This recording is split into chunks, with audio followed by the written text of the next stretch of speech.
কিয়ামতের পূর্বে নবীজি সাল্লাল্লাহু আলাইহি ওয়াসাল্লাম বলছেন অনেক মন্দ আলামত, কিয়ামতের অনেক মন্দ আলামত প্রকাশ পাবে।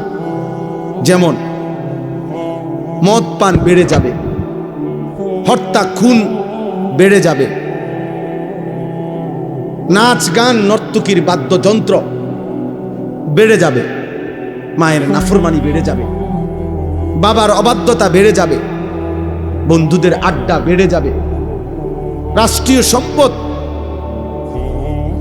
নিজের ব্যক্তিগত সম্পদ হিসাবে বক্ষণ করে ফেলবে, যাকাতকে জরিমানা মনে করবে, আমানতকে নিজের মনে করে খাইয়া ফেলবে। এরকম অনেক আলামত আছে। তো মনে করেন এই 10টা আলামত, এগুলা মন্দ আলামত কিনা? কথা বলে না। আল্লাহর নবী সাল্লাল্লাহু আলাইহি ওয়াসাল্লাম এগুলা বলছেন, এগুলা প্রকাশ পাবেই পাবে কিয়ামতের পূর্বে। এখন এগুলা আছে কিনা বলেন তো? এখন আমার ওই হুজুর আম করে বলছিলেন যে বাবা দিবানিশি দোয়া কইরো আল্লাহ যেন কিয়ামতের এই মন্দ আলামত তোমারে দিয়া যেন প্রকাশ না করে।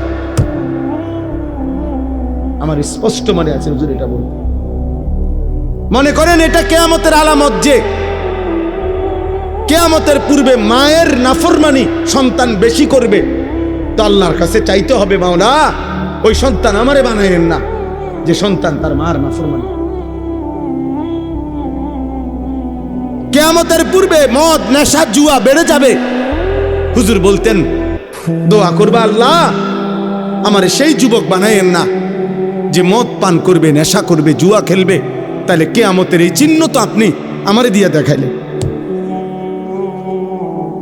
আমাকে দিয়ে দেখাইলেন। এই জন্য দোস্ত তোমরাও এটা ভাইবো, তোমাদের যাদের দ্বারা অশ্লীলতা, বেহায়াপনা, অসভ্যতা, নোংরামি, হারাম, জিনা, ব্যভিচার, মদ, জুয়া, নারী অশ্লীলতা ছড়িয়ে পড়ছে এই মুমিনের সমাজে, মুসলমানের সমাজে, হায় বদনসিব তোরে দিয়ে আল্লাহ কিয়ামতের চিহ্ন দেখাচ্ছে।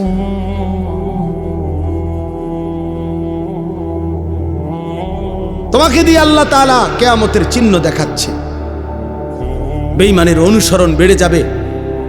আজকে তোমাদের যাদের চুল কাফের মুশরিক বেঈমানদের মতো এই বিশ্রী বিকট, হায় দুর্ভাগা, তোমারে দিয়েই তো আল্লাহ কিয়ামতের চিহ্ন দেখাইতেছে। তোমাদের যাদের মা তোমাদেরকে ভয় পায়, বাবা ভয় পায়,